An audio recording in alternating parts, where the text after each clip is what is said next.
नमस्कार दोस्तों, take ITI में आप सभी का स्वागत है। हम माप और मापी यंत्र पढ़ रहे हैं। मीट्रिक प्रणाली के बाद में अपन ने ब्रिटिश प्रणाली चालू किया था, जिसमें लेंथ की माप हम ले चुके हैं। आज हम बात करेंगे आयतन के माप की। पिछली बार इसको इसलिए छोड़ा था ताकि हम दोनों को एक दूसरे से कनेक्ट कर पाए। तो आज इतना करके फिर अपन इसको कनेक्ट कर देंगे। आयतन के माप में होता क्या है, बेसिकली वही है। फिर से मैं इस बात को दोहराना चाहता हूँ कि ये सारी की सारी स्टोरेज कैपेसिटी के ऊपर आधारित है।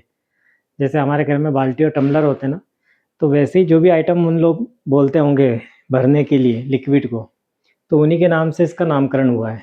तो वहाँ सबसे जो छोटी इकाई है उसको कहते थे गिल। ठीक है, गिल से बड़ा होता है पेंट। तो इसी तरह से ये चला है कि सबसे छोटी इकाई गिल, इसे 4 आइटम लेंगे, मतलब 4 गिल को लेंगे, तब आप जाके एक पेंट के डब्बे को भर पाओगे। ठीक है ना। तो 4 गिल बराबर 1 पेंट। ऐसे ही 2 पेंट बराबर 1 क्वार्टर। ठीक है ना। और ऐसे ही 4 क्वार्टर मिलकर, ये क्वार्टर वो वाला क्वार्टर नहीं है आपका, ठीक है, 4 क्वार्टर मिलकर 1 गैलन बनेगा। और ऐसे ही 1 यूएस गैलन बराबर हो जाएगा आपका 231 घन इंच। ठीक है।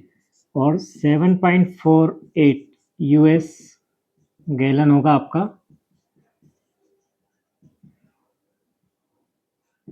1.2 घन फुट। तो इस तरह से इसकी इकाइयाँ निकाली जाती है और इस तरह से इसको देखा जाता है। इसमें सबसे छोटी इकाई गिल है, ये पात्र होगा, उसी का नाम है गिल। उससे ऐसे 2 किलो 4 किलो को ले लेंगे तो एक पेंट भरेगा पूरा। 2 पेंट से 1 क्वार्टर, 4 क्वार्टर से 1 गैलन, 1 यूएस गैलन से 231 घन इंच, 7.48 यूएस गैलन से 1.2 घन फुट। इस तरह से आयतन की इकाइयाँ इसमें शामिल है। ठीक है, इसमें कोई बहुत ज़्यादा नहीं है, इनमें बहुत ज़्यादा आता भी नहीं। आपको जो मिलेगा वो क्वार्टर और गैलन में मिलेगा, क्योंकि गिल और पेंट ज़्यादातर प्रचलन में नहीं है पूछने के हिसाब से अपने यहाँ। तो इसलिए इसमें बहुत ज़्यादा सर खपाने की आपको आवश्यकता नहीं है। आयतन के माप के बाद आता है इसमें फ़ारेनहाइट स्केल, जो आप सभी ने देखी होगी। एक सेंटीग्रेड में होती है और एक फ़ारेनहाइट में होती है। इन दोनों स्केलों को हमको मीट्रिक और ब्रिटिश दोनों के हिसाब से देखना होगा। मीट्रिक में हमारे पास में क्या होता है, 0 डिग्री टू 100 डिग्री होता है। ठीक है ना, इससे नीचे हम लोग जाते नहीं हैं। लेकिन फ़ारेनहाइट स्केलों में ऐसा नहीं होता है, ये नीचे भी जाता है। इसमें हाईएस्ट 212 डिग्री फ़ारेनहाइट और लोएस्ट 32 डिग्री फ़ारेनहाइट होता है। ठीक है ना। तो इनके काउंटिंग ऐसे ही होती है, इसी हिसाब से इसको मर्ज किया जाता है, इसी हिसाब से बनाया जाता है। कन्वर्ट करने के लिए इसको इसी हिसाब से कन्वर्ट किया जाता है। तो मैं इसको कन्वर्ट करना तरीका सिखा देता हूँ आपको। इसमें करना कुछ नहीं है, 0 to minus degree minus 32 degree है, मतलब 0 से अगर 32 को देखेंगे तो ये माइनस में है, तो 0 टू माइनस डिग्री, ऐसे ही 212 माइनस 32 हो जाएगा, तब जाके 100 डिग्री की वैल्यू निकल के आएगी। मैं लिख के बताता हूँ इसको। एक साइड इसका रहेगा 0 टू माइनस या 212 डिग्री एवं 100। अब यहाँ होता क्या है कि अगर आपको दोनों को मिलाना है तो सेंटीग्रेड स्केल को आपको लेना पड़ेगा। इसमें आप अगर देखोगे सेंटीग्रेड में, तो फ़ारेनहाइट की स्केलों में जो अंतर आ रहा है वो इतना ही होगा कि 212 माइनस 32, तो टोटल 180 डिग्री का अंतर आएगा। बनाने के लिए इसके हिसाब से ये है कि 100 डिग्री सेंटीग्रेड पर फ़ारेनहाइट होंगे आपके 180 डिग्री, है ना। वही चूकी वो की ज़माना आता होगा आपको, पहले ऐसा करते थे, एक बहुत पहले की प्रोसेस थी, चूकी ये चूकी वो चूकी। तो चूंकि 100 डिग्री सेंटीग्रेड बराबर 180 डिग्री फ़ारेनहाइट, तो 1 डिग्री सेंटीग्रेड बराबर 180 बटा 100। इसको आप काटोगे तो ये आ जाएगा 9/5 सी डिग्री में। ठीक है ना। और एफ के लिए करेंगे तो 5/9। इसी हिसाब से इसका कन्वर्जन होगा। ये बहुत सिंपल प्रोसेस है, कोई बहुत ज़्यादा क्रिटिकल नहीं है। मतलब आपको अगर जब भी फ़ारेनहाइट स्केलों को सेंटीग्रेड में बदलना है या सेंटीग्रेड को फ़ारेनहाइट में बदलना है, तो उसके हिसाब से ये सूत्र बने हुए हैं। ठीक है ना। तो इसलिए एफ जब भी निकालना हो आपको, तो सी इंटू 9/5 प्लस 32 जोड़ना पड़ेगा, क्योंकि अपन ने इसको घटाया था। और सी निकालना है आपको, तो ये भी उतना ही सिंपल है, F माइनस 32 इंटू 5/9, ये इसका सूत्र होता है। ठीक है, तो ये इस तरह से देखा जाता है। ये कोई बहुत ज़्यादा वो नहीं है, फिर भी मैं बता रहा हूँ क्योंकि आप लोगों ने डायरेक्ट सूत्र देखे होंगे। मैं बता रहा हूँ कि कहाँ से आया है। ये दोनों स्केलों का आप आमने सामने रखोगे तो 0 से 32 डिग्री को, है ना, अगर हमारी जो लोएस्ट काउंट है वो 0 डिग्री है, जबकि इनकी लोएस्ट काउंट जो है वो -32 डिग्री है। हाईएस्ट में 212 डिग्री फ़ारेनहाइट तक जाता है, हम लोग 100 तक जाते हैं। ठीक है ना, तो ये इनके फ़ारेनहाइट स्केलों के अंतर है, ये दोनों के लिए, मीट्रिक और ब्रिटिश। मीट्रिक हमारा है, ब्रिटिश उनका है। तो इस हिसाब से बात करें तो मीट्रिक में सेंटीग्रेड होता है और ब्रिटिश में फ़ारेनहाइट होता है। ऐसे ही कोण के माप आते हैं। कोण के माप में अपन ने वहाँ देखा था, है ना, हमारे इसमें ग्रेडिंग सिस्टम है और वो बहुत परफेक्ट था। आपने देखा होगा एक व्रत में हमने, है ना, कुल मिला के 400 ग्रेड काटे हैं टोटल।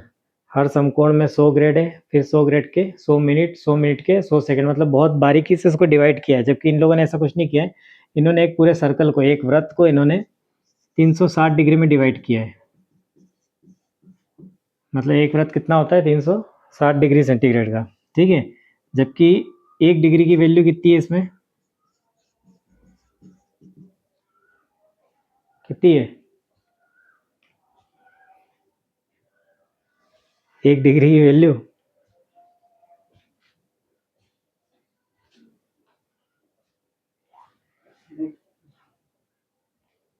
चलो कोई बात नहीं, है ना, π/180 रेडियन के बराबर है। ठीक है, इसी हिसाब से जो हम नीचे आएंगे तो इसमें मिनट और सेकंड को उसने वैसे ही दिया है, 1 मिनट में 60 सेकंड और 1 घंटे में 60 सेकंड और 1 मिनट में 60 सेकंड, इस तरह से इसने डिवाइड किया, उसी से हमारी घड़ी बनी हुई है।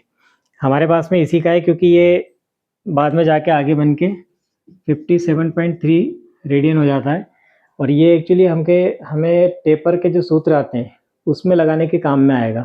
ठीक है ना, तो 1 डिग्री की वैल्यू यहाँ पे π/180 रेडियन है। रेडियन में डिग्री के को हम आधा काट के लिखते हैं, है ना, उसका सिंबल सी जैसा दिखता है, लेकिन एक्चुअली सी नहीं है ये। ठीक है ना, ये उल्टा सी टाइप का है थोड़ा। ठीक है, तो इसको रेडियन कहते हैं। अब आते हैं मेन बात पे, जिसको हमें करना है कन्वर्जन वाले मैटर में। ठीक है, मैं इसको मिटा रहा हूँ,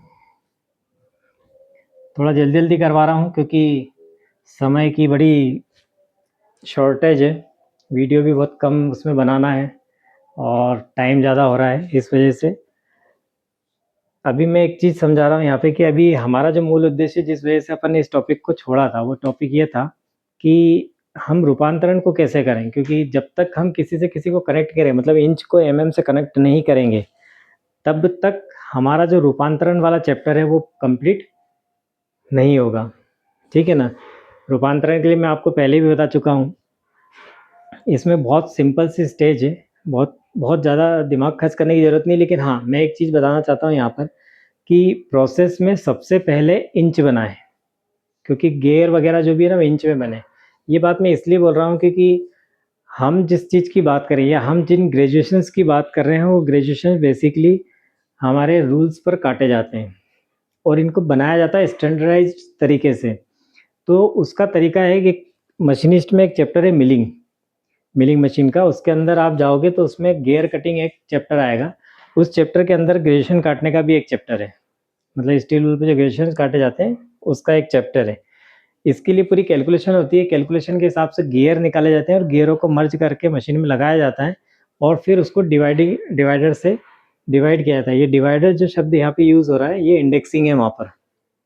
ठीक है ना, इंडेक्सिंग करके निकाला जाता है। मैंने उसको डिवाइड करके बोला है आपको, ताकि आपको समझ में आए। इंडेक्सिंग में भी वही होता है कि पार्शियली उसको डिवाइड करते हैं जितना हो सके।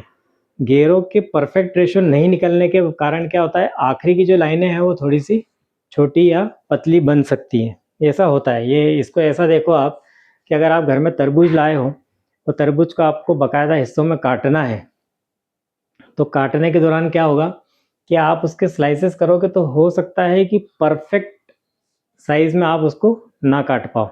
मतलब एक पीस जितनी साइज़ का निकाला है और दूसरा भी उतनी साइज़ का निकले, ये ज़रूरी नहीं है। क्यों? क्योंकि आप उसकी इंडेक्सिंग उतनी अच्छे से नहीं कर पाए।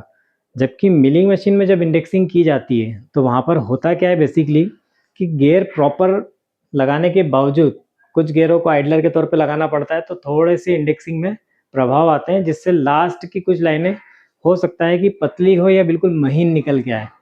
तो वो जो थोड़ा बहुत अंतर है वो पॉइंटों में यहाँ दिखते हैं। तो उसी की अपन बात करें कि हमारे पास में ब्रिटिश प्रणाली में सबसे छोटा भाग जो होता है वो 1 इंच का होता है।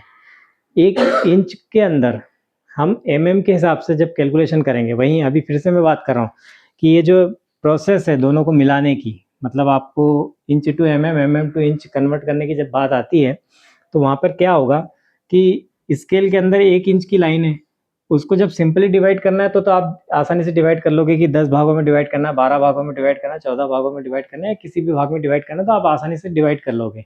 तो उस हिसाब से आप उसको कैलकुलेशन में ले आते हैं और वो इंच के हिसाब से ही चलता है। लेकिन जब हमको बात एमएम की करनी है या हम ये सोचते हैं कि 1 इंच के अंदर मैक्सिमम कितने एमएम हो सकते हैं, तो वहाँ क्या होगा कि जैसे मिलिंग मशीन की अपन ने बात किया था, मिलिंग मशीन में क्या होता है कि आपने गियर निकाले और गियरों के हिसाब से काम किया, लेकिन जो गियर रेशो निकाले आपने वो भी इंच में ही निकाले। लेकिन यहाँ पर हम जो बात करने जा रहे हैं वो ये है कि हम प्रणाली यूज़ कर रहे हैं इंग्लिश की और गियर रेशो निकालेंगे काहे से, एमएम से। तो कन्वर्जन जब होगा तो हम इसका मतलब ये है कि जब ग्रेजुएशंस कटेंगे वो एमएम के हिसाब से कटेंगे। तो 1 इंच को हम मैक्सिमम जितने भागों में डिवाइड करेंगे वही उसकी प्रारंभिक वैल्यू होगी। यही अपन है ना देखा भी था उसमें। तो मैं इसको वापस से समझा रहा हूँ इसमें कि अब डिवाइड कर रहे हैं अपन काहे से, मिलिंग मशीन से। मिलिंग मशीन पे अब ये चैप्टर अलग है। मैं जो लोग वीडियो में, क्योंकि ऑफलाइन क्लास वाले जो बैठे रहते हैं उनको तो मैं ये बात कई बार बता चुका हूँ, प्रैक्टिकली भी दिखा चुका हूँ, कर चुके हैं हम लोग ये सब चीज़ें, तो ये लोग इस बारे में जानते हैं। जो लोग वीडियो में देख रहे हैं उनके लिए मैं बोलना चाह रहा हूँ यहाँ पर कि बेसिकली यहाँ होता ये है कि जब हम चीज़ों को बनाते हैं, करते हैं, तो इंडेक्सिंग हमारे पास में ये वो है कि स्थिति ये होगी कि आप जब मिलिंग चैप्टर में आओगे तब आपको वहाँ पर पूरे गियर रेशो कैसे बनाना है, इंडेक्सिंग में क्या-क्या लगाना है, किस तरह के हेड लगते हैं, चक किस तरह का लगता है, किस तरह से प्लेटों को सेट किया जाता है, वगैरह-वगैरह, ये सब चीज़ें उसमें डिटेल में आएगी।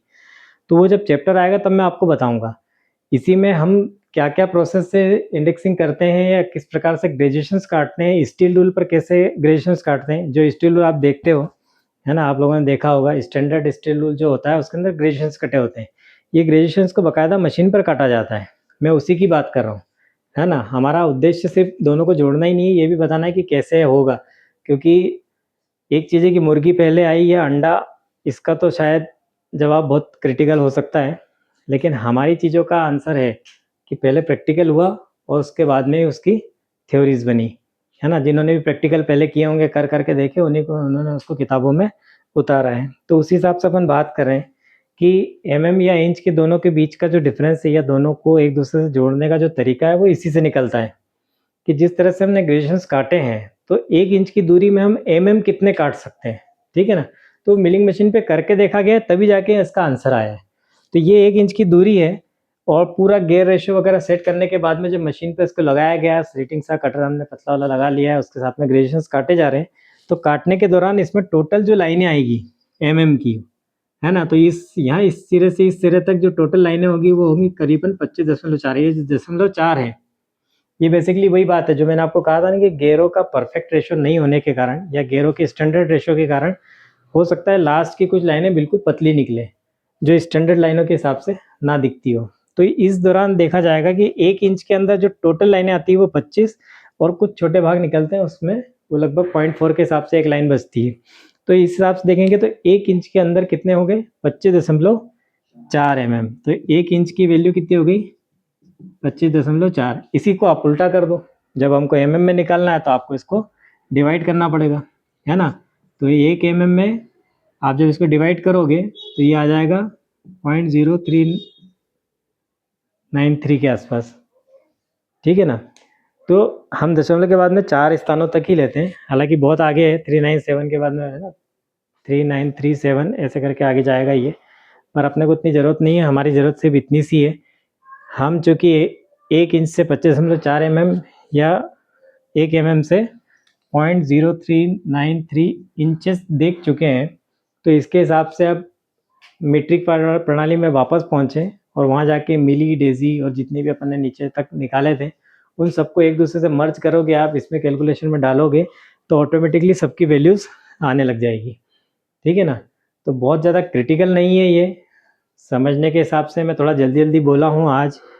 ये चीज़ वापस से भी समझाई जाएगी आपको, जिस समय हम मिलिंग मशीन पढ़ेंगे उस समय आपको वापस से समझाएंगे रूपांतरण कैसे हुआ है, कैसे इस चीज़ को जोड़ा गया है ना। तो उस समय तब तक के लिए आपको इसको याद रखना पड़ेगा कि इसको ऐसे तरह से कि किया जाता है। कोई बहुत ज़्यादा क्रिटिकल नहीं, कोई भी चीज़ ऐसी नहीं है कि जो रटने लायक है। आपको सिर्फ और सिर्फ इतना ध्यान देना है कि ये चीज़ें बनाई कैसे गई है, बनती कैसे है, किस तरह से इसको दिखाया गया है या किस तरह से इसको यूज़ किया गया है, ठीक है ना। तो वही है, आपको बस इतना सा एक दूसरे से कनेक्ट करके रखना है, तो चीज़ें अपने आप ही एक दूसरे से जुड़ती चली जाएगी और जुड़ने के साथ ही आपका जो रूपांतरण वाला काम है वो खत्म हो जाएगा। क्योंकि किताब में अगर आप जाओगे तो बहुत लंबा दिया, लेकिन अगर सारांश में देखोगे तो बहुत छोटी सिंपल चीज़ है कि दो चीज़ों को आपने जोड़ दिया तो धीरे धीरे करके सारी चीज़ें एक दूसरे से अपने आप ही जुड़ती चली जाएगी, ठीक है ना। नेक्स्ट क्लासेस में हम लोग ऐसे ही आयतन को जोड़ेंगे क्योंकि आज समय का अभाव है, लाइट भी उतना साथ दे नहीं रही है। तो मुझे लगता है आप लोगों को बहुत कुछ समझ में आया होगा। जो भी चीज़ आपको समझ में नहीं आई हो तो आप प्लीज़ मैसेज में पूछ सकते हैं मुझसे, मैं आपको ज़रूर बताऊंगा। और इसी के साथ आज की क्लास यहीं पर समाप्त की जाती है।